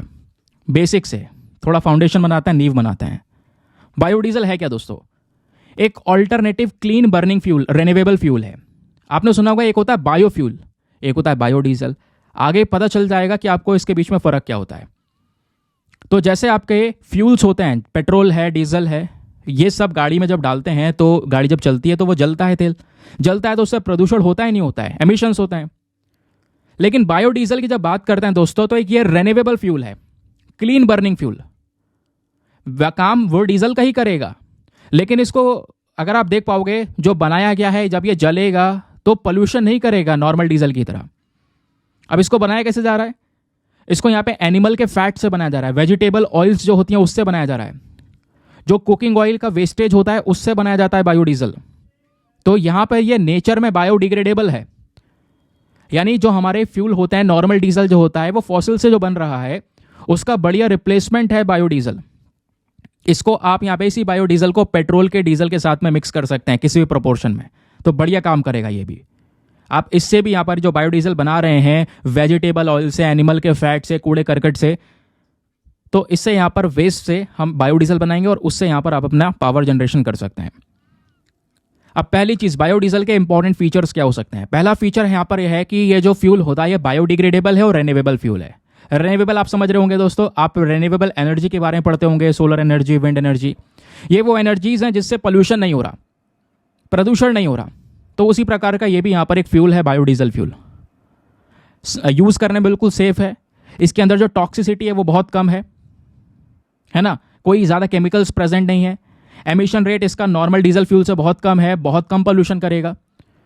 और आपको इस बायोडीजल का इस्तेमाल करने के लिए आपका जो गाड़ी का डीजल इंजन होता है उसमें कोई बदलाव करने की ज़रूरत नहीं, आप सीधा ये यूज़ कर सकते हैं, है ना। तो जो बायोडीजल है इसके लिए कोई भी इंजन मॉडिफिकेशन की भी ज़रूरत नहीं है, यही चीरा डालिए और चलाइए। अब बात आती है बायोडीजल के प्रोडक्शन की। प्रोडक्शन कैसे होता है बता चुका हूं, वेजिटेबल ऑयल हो गया, एनिमल फैट हो गया या वेस्ट वाले ऑयल्स हो गए, उनसे यहां पर बनाया जाता है। लेकिन बनाने के लिए 3 स्टेजेस हैं, मतलब फॉलो की जाती हैं। और ध्यान रखिएगा, सबसे इंपॉर्टेंट चीज जिसको नोट डाउन कर सकते हैं, एक टर्म आता है यहां पर, उसका नाम है transesterification. Very very important. ये जो टर्म है क्या है दोस्तों? ये बायोडीजल का जो प्रोडक्शन होता है ना, बायोडीजल को जब बनाया जाता है तो उसके अंदर हम एक केमिकल रिएक्शन करवाते हैं और उसी केमिकल रिएक्शन को बोला जाता है ट्रांस एस्टेरिफिकेशन। आपसे क्वेश्चन बन सकता है कि बताइए the chemical reaction is known as transesterification, और ये क्या है, किस चीज के लिए यहां पर इसको बनाया जाता है, यानी कि क्या चीज इस प्रोसेस से बनाई जाती है? तो बता देना, बायोडीजल बनाया जाता है। तो ट्रांस एस्टेरिफिकेशन एक ऐसा केमिकल प्रोसेस है जहां पर जो आपका नेचुरल फैट है या जो ऑयल होता है, इसको फैटी एसिड मिथाइल एस्टर यानी फेम के अंदर में कन्वर्ट किया जाता है या बायोडीजल्स में कन्वर्ट किया जाता है। ठीक है, कुछ मेजर जो सूटेबल ऑयल है जिसमें आप palm oil, soybean oil, rapeseed oil, इनका यूज कर सकते हैं। हाई क्वालिटी का जो डीजल बनता है, जो बिल्कुल हाई क्वालिटी का बायोडीजल बनाएंगे, वो रेपसीड से बन जाता है दोस्तों। लेकिन आजकल जो बायोडीजल्स बन रहे हैं उनमें वेस्ट जो वेजिटेबल सॉइल होता है ना, उन सब का भी यूज़ हो रहा है। क्लियर हो गया? तो जो वेस्टेज हैं उनसे भी यहाँ पर हम बायोडीजल को बना रहे हैं। लेकिन इसको बनाने के लिए जो केमिकल प्रोसेस होता है उसको हम ट्रांसएस्टरिफिकेशन बोलते हैं। अब यहीं से क्वेश्चन बन जाएगा, तो हम सोचेंगे यार ये कहाँ से आ गया टर्म, ये तो हमने पढ़ा ही नहीं था, लेकिन न्यूज़ में था, लेकिन कहाँ से पढ़ना है। अब आपने देखा आर्टिकल क्या है और स्टैटिक जीके यहाँ पर इसका स्टैटिक पोर्शन क्या है। अब सवाल आता है, चलो हमने बायोडीजल बना लिया, बताइए इसके फ़ायदे क्या होंगे, बेनिफिट्स क्या होंगे। पहला फ़ायदा ये होगा दोस्तों, बायोडीजल को आप क्या कर सकते हो, अपने सभी डीजल इंजन्स वाले जो गाड़ियाँ हैं उनमें इस्तेमाल कर सकते हैं। दूसरा, कार्बन न्यूट्रल लिक्विड है, आपका जो पोल्यूशन है, कार्बन एमिशन है, वो नहीं करेगा। तीसरी चीज़ यहाँ पे इसका देखोगे तो साल 2007 में जो ब्रिटिश रॉयल ट्रेन है दोस्तों, इन्होंने अपनी ट्रेन रन करी 100% बायोडीजल फ्यूल के साथ में। ठीक है, 2007 में ब्रिटिश रॉयल ट्रेन ने अपनी ट्रेन चलाई 100% बायोडीजल फ्यूल से दोस्तों। ये एक रिन्यूएबल एनर्जी रिसोर्स आपको देखने को मिलेगा, ये डेवलपमेंट को प्रमोट करेगा। इसको आप एज अ हीटिंग ऑयल इस्तेमाल कर सकते हैं कई सारे कमर्शियल और डोमेस्टिक बॉयलर्स के अंदर में। अब बात आती है बायोफ्यूल्स की। बायोडीजल क्या होता है ये तो आपने जान लिया अच्छे से, है ना। अब दोस्तों रियलिटी आती है बायोफ्यूल्स के बारे में। बहुत इंपॉर्टेंट टॉपिक है बायोफ्यूल्स, क्योंकि लास्ट ईयर G20 का समिट हुआ था, याद होगा। तो उस समिट के दौरान बायोफ्यूल्स को इंपॉर्टेंस देने के लिए पूरा एक बॉडी बना दिया गया था अलग अलग देशों के माध्यम से, जिसका नाम ग्लोबल बायोफ्यूल अलायंस रखा गया था। समझ रहे हो ना। तो इस वजह से एक रेलिवेंट टॉपिक है ये। आइए जानते हैं बायोफ्यूल क्या होता है दोस्तों। ये यहाँ पर कोई भी फ्यूल जो कि बायोमास से बनाया गया है, यानी पेड़ों से एल्गाई मटेरियल हो गया या एनिमल का कोई वेस्ट हो गया, गोबर से बनाया जा रहा है, फीड स्टॉक मटेरियल से बनाया जा रहा है। ठीक है, तो बायोफ्यूल यहाँ पर क्या है, आपका एक प्रकार का सोर्स है रिन्यूएबल एनर्जी का। ठीक है, जैसे पेट्रोल, कोल, नेचुरल गैस, ये आपका फॉसिल फ्यूल्स है, उसकी तरह नहीं है, ये रिन्यूएबल एनर्जी का सोर्स है बायोफ्यूल। ठीक है, ध्यान रखोगे इसके बारे में। अभी ये 4 प्रकार के बायोफ्यूल्स भी होते हैं, आगे मैं आपको बताऊंगा। तो बायोफ्यूल आपका कोई भी हाइड्रोकार्बन फ्यूल है जिसको प्रोड्यूस किया जाता है ऑर्गेनिक मैटर से, थोड़े से समय में इसको बना दिया जाएगा। और इस बायोफ्यूल को हम यूज़ करते हैं व्हीकल्स को पावर देने के लिए, हीट जनरेट करने के लिए, इलेक्ट्रिसिटी जनरेट करने के लिए। अब जो बायोफ्यूल्स होते हैं दोस्तों, आपके सॉलिड भी हो सकते हैं, लिक्विड भी हो सकते हैं और गैस के फॉर्म में भी हो सकते हैं। जैसे जब सॉलिड की बात करते हैं तो आपका जो लकड़ी हो गई, ड्राइड प्लांट मटेरियल्स हो गया, गोबर हो गया, तो उनसे भी दोस्तों यहाँ पर ये बनाया जा सकता है। जो लिक्विड बायोफ्यूल्स है दोस्तों, इसमें बायो इथेनॉल एंड बायोडीजल हो गया, तो बायोडीजल भी आपका बायोफ्यूल है। ठीक है, फिर गैसियस बायोफ्यूल्स में आप देख पाओगे तो आपकी बायोगैस हो गई। तो बायोफ्यूल्स क्या होते हैं, ये आपके फॉसिल फ्यूल्स को रिप्लेस कर सकते हैं। कोयले से आप बिजली बना रहे हो, आप बायोफ्यूल से बना सकते हो कोयले को रिप्लेस करके। यही तो कॉन्सेप्ट है, इस वजह से तो इसको रिन्यूएबल एक सोर्स माना जा रहा है। अब दोस्तों बायोफ्यूल्स की तरफ शिफ्ट होना एक अच्छा चीज़ भी बन सकता है, हमारे लिए फ़ायदेमंद भी हो सकता है। और आजकल शिफ्ट हो रहे हैं, इसके ऊपर फोकस किया जा रहा है। रीज़न यह है कि लगातार तेल के प्राइसेस बढ़ रहे हैं, पेट्रोल डीजल के, है ना। तो उसके लिए आप बायोफ्यूल को ज़्यादा प्रमोट करो। और दूसरी बात, हम उन चीज़ों को जला रहे हैं, उससे पोल्यूशन भी हो रहा है, फिर हमारे ऊपर प्रेशर भी आ रहा है कि फॉसिल फ्यूल आप जला के बहुत ज़्यादा प्रदूषण कर रहे हैं। तो उस प्रेशर से भी बच सकते हैं हम बायोफ्यूल का ज़्यादा से ज़्यादा यूज़ करके। समझ गए। तो बायोफ्यूल्स के एडवांटेजेस क्या हो सकते हैं, प्रोज क्या हो सकते हैं, ज़रा ये जानते हैं। पहला, रिन्यूएबल है, ठीक है, क्लियर है। दूसरा, एनर्जी सिक्योरिटी प्रोवाइड करेगा, ये भी ठीक है, क्योंकि अभी हम पेट्रोल डीजल बना रहे हैं, उसके लिए क्रूड ऑयल, कच्चा तेल मंगाते हैं विदेशों से। तो विदेशों के ऊपर हमारा डिपेंडेंस, निर्भरता बहुत ज़्यादा है। तो अभी क्या होगा, बायोफ्यूल का खुद हम यूज़ करेंगे, खुद बनाएंगे, तो इससे जो इम्पोर्ट बिल है वो कम हो जाएगा। हो जाएगा नहीं हो जाएगा? बिल्कुल हो जाएगा, क्योंकि हम तेल मंगाने की ज़रूरत ही नहीं पड़ेगी। तीसरा है क्लीन एनर्जी। भाई तेल जलाकर मंगा भी रहे हैं, पैसा भी खर्च कर रहे हैं, ऊपर जला के पोल्यूशन हो रहा है, फिर दुनिया भर का प्रेशर झेल रहे हैं। तो यहाँ पे क्या होगा, बायोफ्यूल का यूज़ करके हम क्लीन एनर्जी बना सकते हैं, जिससे कोई कह सकते हो पोल्यूशन भी नहीं होगा, अपना पैसा भी हम बचा रहे होंगे। और दूसरी तरफ फार्मर्स की इनकम भी बढ़ रही होगी। क्यों? फार्मर्स की इनकम डबल होगी, क्योंकि दोस्तों ये बायोफ्यूल बना तो एग्रीकल्चर प्रोडक्ट्स की वजह से ही रहा है ना। जो फसलें हैं, कॉर्न है, मक्का है, गन्ना है, उसी से ही तो बन रहा है। तो बायोफ्यूल यहाँ पर दोस्तों प्रोड्यूस होता है अलग अलग सोर्सेज से, फसलों से, वेस्टेज से, जो एग्रीकल्चर से वेस्ट निकल कर आ रहा है, एल्गाई जो काई होती है उसमें भी एनर्जी होती है दोस्तों, तो उससे ही बायोफ्यूल्स बनाया जाता है। समझ गए? क्लियर हो गया? लेकिन यहीं पर ना आपसे क्वेश्चन बनेगा कि सही बायोफ्यूल्स के बारे में आप बहुत कुछ जानते हैं, बायोफ्यूल्स क्या हैं, एडवांटेजेस क्या हैं, सब जानते हैं, बताइए इससे संबंधित एक सबसे बड़ी समस्या क्या देखने को मिल सकती है। समस्या यह है कि बायोफ्यूल ज़्यादातर मक्का, गन्ना इनसे बनाया जाएगा। तो होगा दोस्तों यहाँ पर ये कि आप एग्रीकल्चर सेक्टर में जो फार्मर्स हैं उनको सपोर्ट दे रहे हो बायोफ्यूल बनाने के लिए, आप ये उगाइए। तो फार्मर्स क्या करेंगे, केवल बायोफ्यूल उगाने के लिए ये बनाएंगे और इसको ज़्यादातर बायोफ्यूल इंडस्ट्रीज़ में ही उसको बेच देंगे, जिससे क्या होगा, देश के अंदर में जो हमारा फूड क्राइसिस है वो शुरू हो जाएगा। भाई खाने पीने की चीज़ें हैं, देश में लोगों की रिक्वायरमेंट है, अब उससे बायोफ्यूल बनाया जाएगा तो इससे क्या होगा, यहाँ पर फूड को लेकर जो फूड के प्राइसेस हैं, स्पेशली मक्के के प्राइसेस, वो बढ़ जाएंगे, फूड इनसिक्योरिटी क्रिएट होने लगेगी। समझ गए? तो बायोफ्यूल को प्रमोट करने के लिए दोस्तों एक बॉडी है हमारे पास में, जिसको पिछले साल G20 के समिट के दौरान बनाया गया था। आपको पता ना, G20 समिट पिछले साल भारत में हुआ था, भारत ने होस्ट किया था। तो इसको नाम दिया गया global biofuel alliance. Global biofuels alliance हाल ही में लॉन्च किया गया हमारे वर्ल्ड लीडर्स के माध्यम से, इंडिया के G20 प्रेसिडेंसी के अंडर में। तो ये जो बायोफ्यूल अलायंस है दोस्तों, ये बड़े बड़े जो बायोफ्यूल प्रोड्यूसर्स हैं उनको साथ में लेकर आता है, कंज्यूमर्स को साथ में लेकर आता है, जैसे यूएस, ब्राज़ील, इंडिया। अगर मैं बताऊं तो मैंने इसके बारे में ऑलरेडी डिस्कशन किया है, यह आर्टिकल वहीं से लिया गया है। तो ये जो ग्लोबल बायोफ्यूल अलायंस बनाया गया था दोस्तों, इसमें जो सबसे ज़्यादा बायोफ्यूल बना रहे हैं प्रोड्यूसर्स हैं और जो सबसे बड़े कंज्यूमर हैं उनको इसमें इंक्लूड किया गया, जैसे कि Argentina, Bangladesh, Brazil, India, Italy, Mauritius, south Africa, UAE and USA। ये सभी ग्लोबल बायोफ्यूल अलायंस के मेंबर्स हैं, ये रियल मेंबर्स हैं। ऑब्जर्वर कंट्रीज में कनाडा एंड सिंगापुर भी दोस्तों यहाँ पे प्रेजेंट है। क्लियर हो गया? अब बायोफ्यूल के अंदर में क्या होती है, इनकी अलग अलग डिफरेंट जनरेशन्स होती हैं, जैसे first generation, second generation, third generation and the fourth generation. First generation वाला बायोफ्यूल वो होता है जिसमें कार्बन कंटेंट बहुत ज़्यादा होता है। ये किससे बनता है? खाने पीने का आइटम से, शुगर, कॉर्न, स्टार्च से। सेकेंड जो जनरेशन बायोफ्यूल है दोस्तों, इसमें ग्रीन हाउस गैस कंटेंट कम होता है। ये किससे बनता है? जो यहाँ पर चावल होता है ना, चावल की भूसी होती है, उससे बनता है। वुड चिप से बनता है, लकड़ी का कूड़ा करकट होता है, उससे बनता है। थर्ड जनरेशन बायोफ्यूल जो है ये कार्बन न्यूट्रल होता है, इसमें कार्बन नहीं होता। ये किससे बनता है? माइक्रो ऑर्गेनिज्म जैसे एल्गाई से बनाया जाता है। फोर्थ जनरेशन बायोफ्यूल ये बनता है जेनेटिकली इंजीनियर्ड क्रॉप्स के माध्यम से, कुछ ऐसे क्रॉप जिनके अंदर जेनेटिकली हमने कुछ मॉडिफिकेशन किया है, ये कार्बन नेगेटिव होता है। तो ये इस तरीके से यहाँ पे 1, 2, 3 एंड 4 ये 4 प्रकार के जनरेशन आपको बायोफ्यूल्स के नजर आते हैं। कोई भी कुछ भी पूछेगा आप आराम से उसको हैंडल कर पाएंगे, इतना इन्फॉर्मेशन तो आपको यहाँ पे मिल चुका है। क्लियर?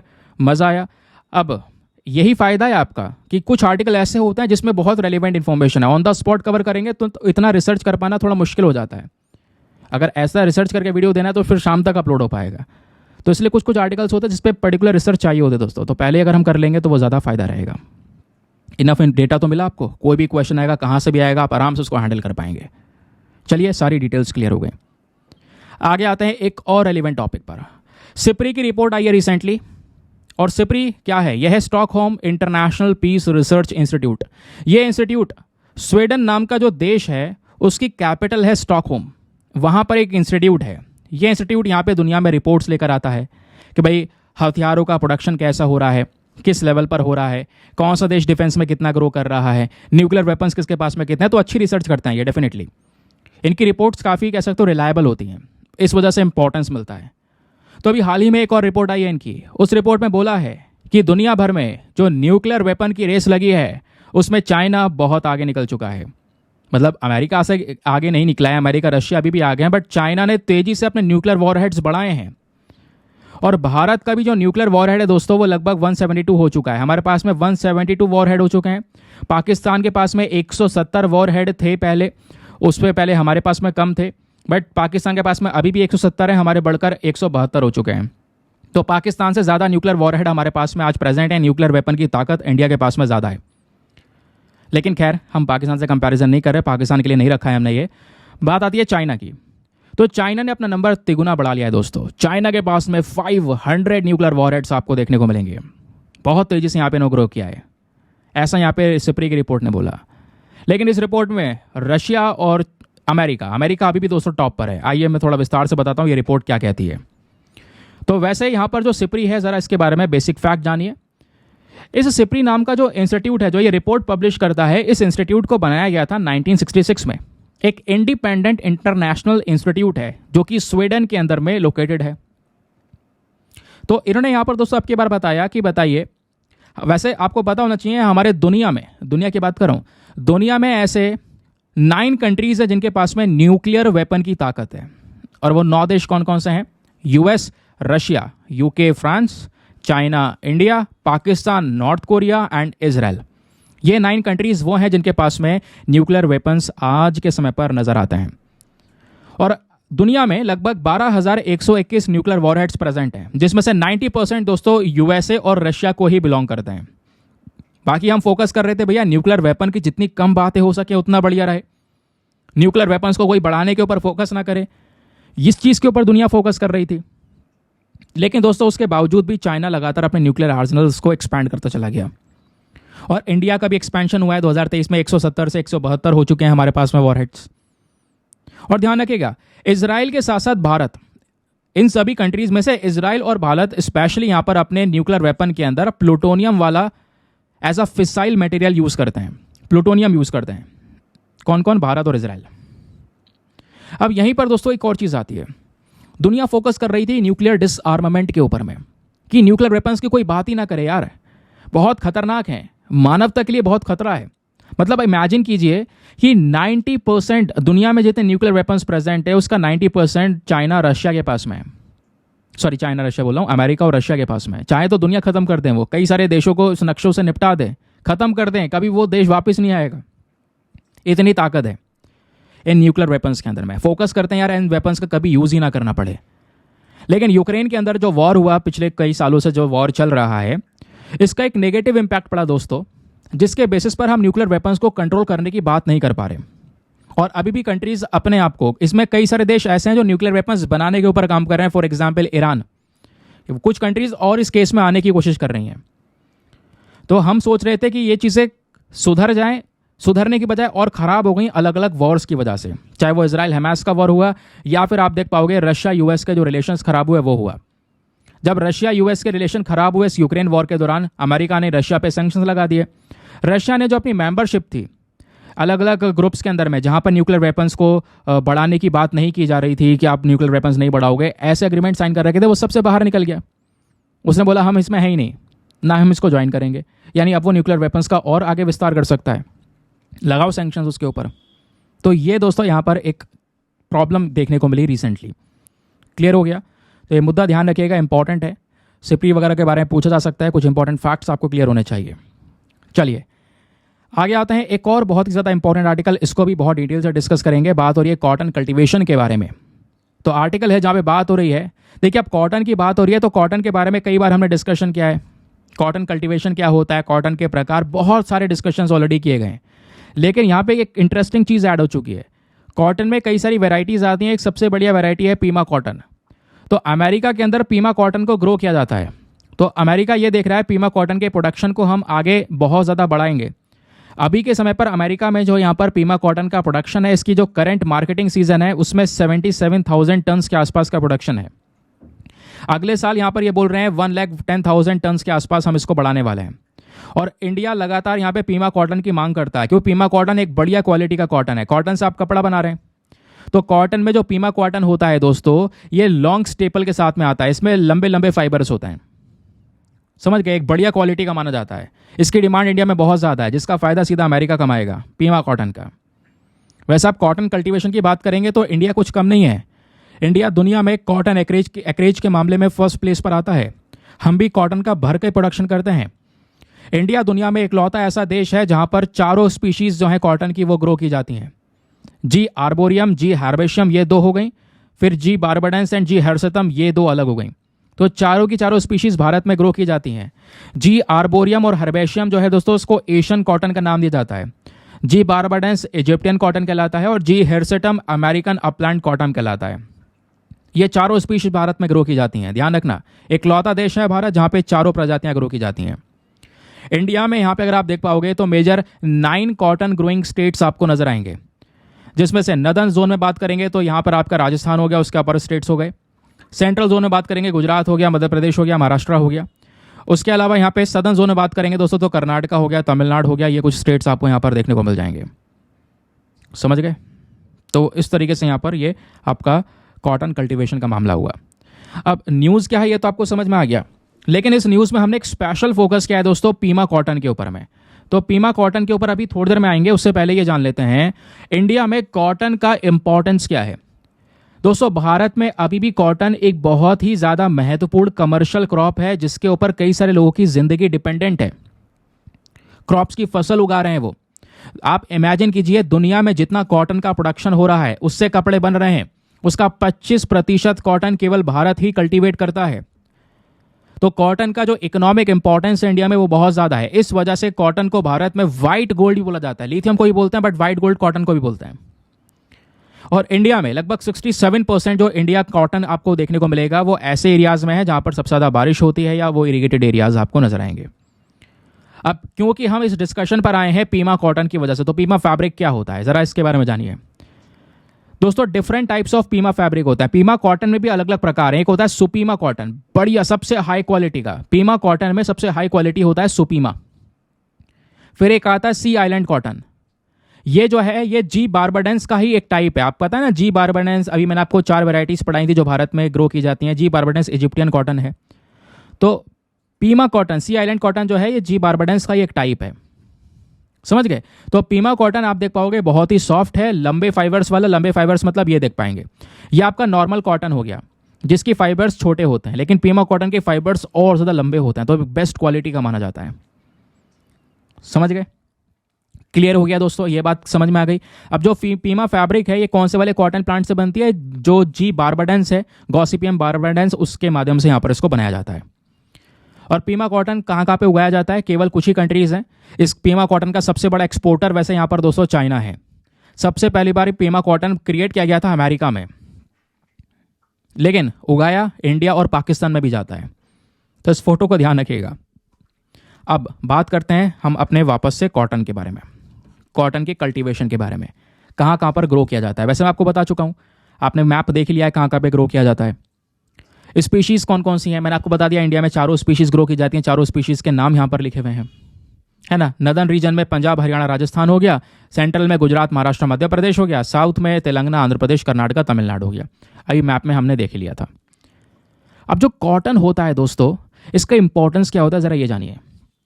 कॉटन हमारा कोकोनट की तरह है। जैसे नारियल है ना, नारियल का कोई पार्ट बेकार नहीं जाता, अंदर का आप खा रहे हैं, बाहर का शेल यूज़ है, उसके जो फाइबर्स उसका यूज़ अलग है। वैसे ही कॉटन है दोस्तों। कॉटन जब यहाँ पर उगाया जाता है, कल्टीवेट किया जाता है, जब उसको तोड़ा जाता है तो इस तरीके से हमको मिलता है। और इस कॉटन के अंदर अगर हम देखेंगे, इसको हटाएंगे अलग, तो हमको सीड भी मिलती है दोस्तों, कॉटन की बीज भी मिलती है। तो बीज, कॉटन फाइबर, ये हर एक चीज़ मिलती है। फाइबर आपका क्या है, वाइट फ्लफी फाइबर, यानी वाइट कलर का जो आपको दिख रहा है ये आपका कॉटन फाइबर है, ठीक है। यही मेन चीज़ है। हमारे कपड़ों वाली इंडस्ट्री में इसी चीज़ का इस्तेमाल होता है। लेकिन बाकी जो बचता है इसमें से, जब फाइबर आप अलग कर दोगे ना, तो इसमें से बचेगी कुछ सीड, बीज भी निकलती है, और बीज के साथ साथ कुछ वेस्ट भी निकलता है जब हम गिनिंग करते हैं। ध्यान रखना, गिनिंग क्या होता है, क्वेश्चन बन सकता है। बताइए गिनिंग क्या है। गिनिंग वो प्रोसेस है जहां पर हम कॉटन को उसके सीड से अलग करते हैं। ये फूल हो गया, अब इसको अलग करेंगे उसके बीज से, उस प्रोसेस को गिनिंग बोला जाता है। समझ गए, क्लियर हो गया। अब आगे आते हैं। जैसे मैंने बोला कि कॉटन से हमको कॉटन सीड मिलता है, और कॉटन सीड से दोस्तों हम कई चीज़ें बनाते हैं। कॉटन सीड से कॉटन ऑयल भी बनाया जाता है।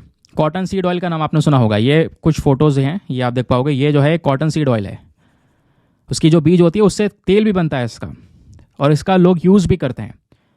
फिर उसी कॉटन सीड से कॉटन सीड केक या मील बनाया जाता है। मील मतलब कह सकते हो गाय भैंसों के लिए एक बहुत बढ़िया चारा होता है खाने का, बहुत अच्छी चीज़ होती है ये, फीड केक कह सकते हैं आप इसको।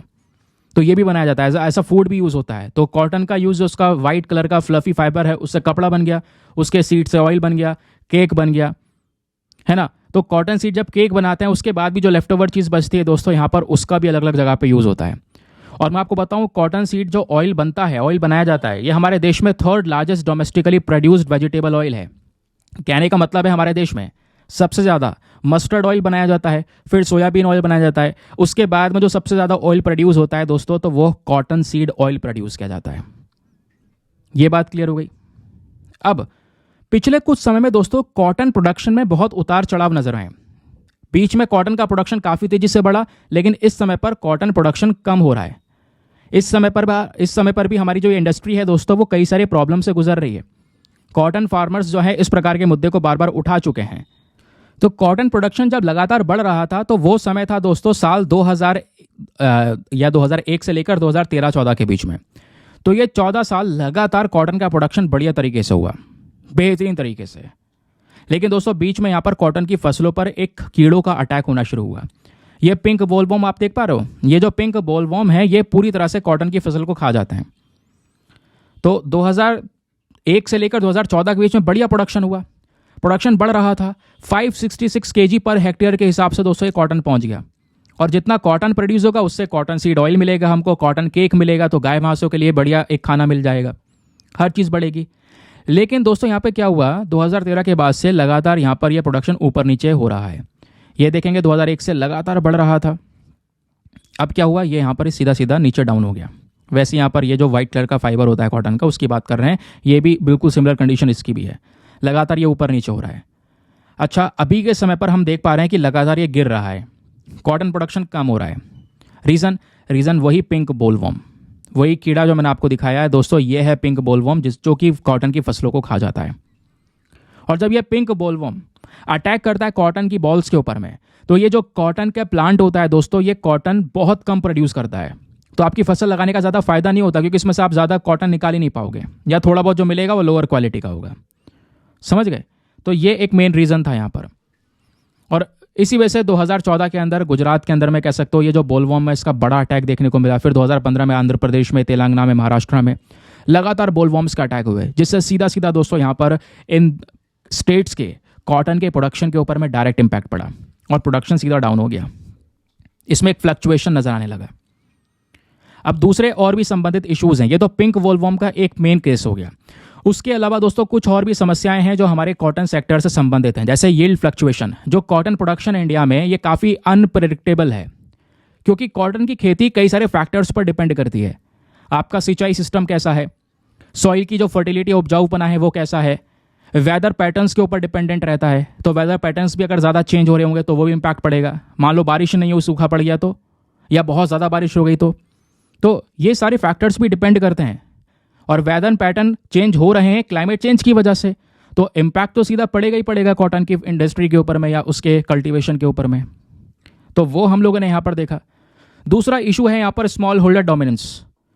जो मेजोरिटी ऑफ कॉटन फार्मिंग है दोस्तों इंडिया में, वो छोटे छोटे जो हमारे स्मॉल स्केल फार्मर्स हैं वो यहाँ पर करते हैं। तो फार्मर्स अक्सर जो पुरानी एग्रीकल्चरल प्रैक्टिसेस है उसी को अपना रहे हैं, मॉडर्न टेक्नोलॉजीज का यूज़ नहीं कर रहे हैं। इस चक्कर में भी कॉटन का प्रोडक्शन इम्पैक्ट हो रहा है, ज़्यादा प्रोडक्शन नहीं हो पा रहा। तीसरा एक और प्रॉब्लम है लिमिटेड एक्सेस मार्केट। जो थोड़े बहुत कॉटन ग्रोवर्स हैं इंडिया में दोस्तों, उनको प्रॉपर मार्केट नहीं मिल पाता, वो बेच नहीं पाते, और फिर कहीं बिचौलियों को बेचते हैं तो यहाँ पर वो कह सकते हो उनको घाटे में पहुँचा देता है, वो बीच में थोड़ा पैसा खाने की कोशिश करता है। तो ये कुछ समस्याएं हैं कॉटन इंडस्ट्री से संबंधित। कोई भी क्वेश्चन आएगा आप रेडी हैं सॉल्व करने के लिए, चाहे वो मेंस हो, चाहे वो प्रीलिम्स ही क्यों ना हो, चाहे वो इंटरव्यू क्यों ना हो। ठीक है, मज़ा आ रहा है हर एक आर्टिकल को विस्तार से पढ़ने में। आइए आते हैं नेक्स्ट आर्टिकल पर। GS paper number 3 defence and security के पॉइंट ऑफ व्यू से एक और इंपॉर्टेंट टॉपिक, बात हो रही है HAL, हिंदुस्तान एरोनॉटिक्स लिमिटेड। इनको अभी रिक्वेस्ट फॉर प्रपोजल दिया गया है 156 लाइट कॉम्बैट चॉपर्स के लिए। तो दोस्तों हम अपने लिए लाइट कॉम्बैट हेलीकॉप्टर्स को परचेज कर रहे हैं और इसके लिए 45,000 करोड़ रुपए खर्चे जा रहे हैं। और ये लाइट कॉम्बैट हेलीकॉप्टर्स लगातार 156 परचेज किए जाएंगे, जिसमें से 90 होंगे इंडियन आर्मी के लिए और 66 होंगे इंडियन एयरफोर्स के लिए। HAL को यहाँ पर एक काम दिया गया है। वैसे कॉन्ट्रैक्ट को 2020 में अप्रूव कर लिया गया था।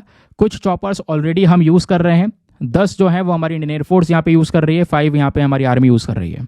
अभी जो ये डील है 156 लाइट कॉम्बैट हेलीकॉप्टर्स की, इसको ऑलरेडी पिछले साल नवंबर में ही अप्रूवल दे दिया गया था। तो ये लाइट कॉम्बैट हेलीकॉप्टर दोस्तों काफ़ी कह सकते हो इंटरेस्टिंग रहेगा।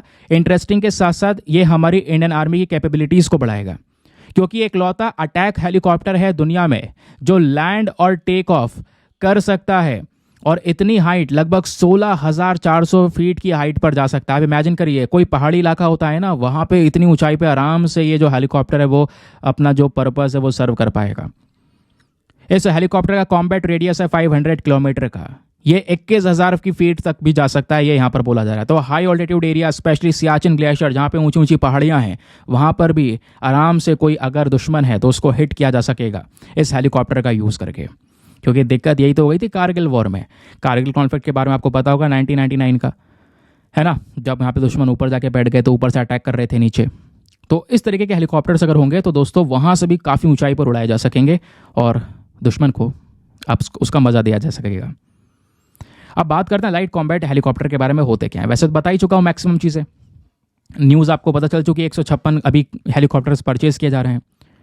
तो जो पहला इंडिजियस खुद का बनाया हुआ मल्टी रोल कॉम्बैट हेलीकॉप्टर है दोस्तों ये, जिसको डिज़ाइन और मैन्युफैक्चरिंग खुद हिंदुस्तान एरोनॉटिक्स लिमिटेड ने की है।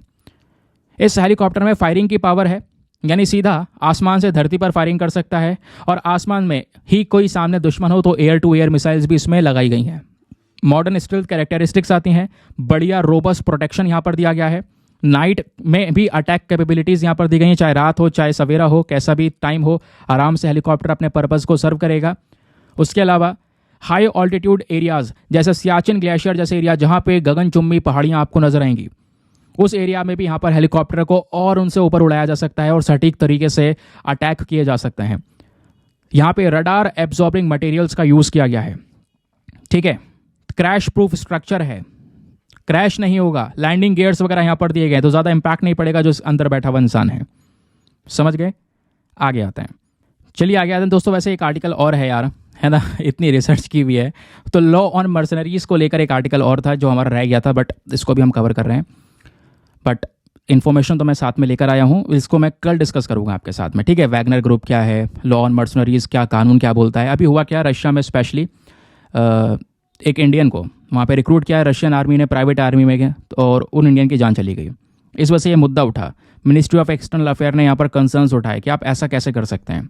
आप किसी और बहाने से ले गए और आपने सीधा उनको प्राइवेट आर्मी में कर दिया और वॉर में ढकेल दिया, दूसरे देश में जाके लड़वाना शुरू कर दिया। तो ये एक प्रॉब्लमेटिक सिचुएशन है। तो ये जो प्राइवेट आर्मीज़ हैं इन्हीं को यहाँ पे मर्सनरीज बोलते हैं। वैसे लॉ ऑन मर्सनरी का पूरा केस मैं आपको समझाऊंगा, कल समझाऊंगा।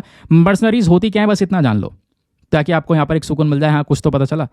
मर्सनरीज दोस्तों यहाँ पे मर्क कह लो, सोल्जर ऑफ फॉर्च्यून कह लो, या हायर्ड गन, यानी कि प्राइवेट इंडिविजुअल काम करता है आर्म्ड कॉन्फ्लिक्ट में। ये अपने पर्सनल प्रॉफिट के लिए काम कर रहा है। जैसे हमारी देश की आर्मी, उसके अंदर यहाँ पर क्या है दोस्तों, देशभक्ति है ना। उनके अंदर क्या है, एक देशभक्ति, देश के लिए यहाँ पर वो काम कर रहे हैं। लेकिन यहाँ पर जो मर्सनरीज होते हैं ये इंडिविजुअल प्रॉफिट के लिए, थोड़ा बहुत पैसा मिल रहा है और नॉर्मल आर्मी से ज़्यादा मिल रहा है, कहेंगे ठीक है लड़ेंगे हम।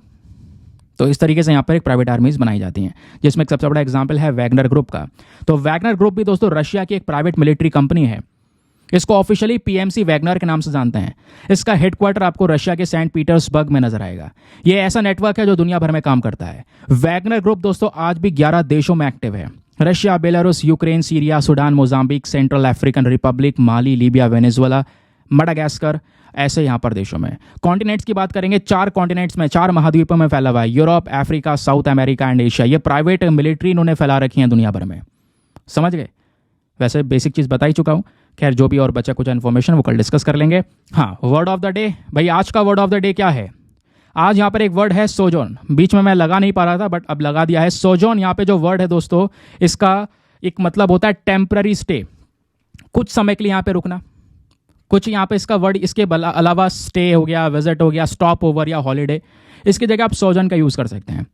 अब जो ये वर्ड है सोजन, थोड़े समय के लिए रुकना या टेम्पररी बेसिस पर यहाँ पर रुकना, किसी के घर में टेम्पररी बेसिस पर रुके हुए हैं, उसको सोजन के तौर पे यहाँ पे हम कह सकते हो कि इंडिकेट कर सकते हैं।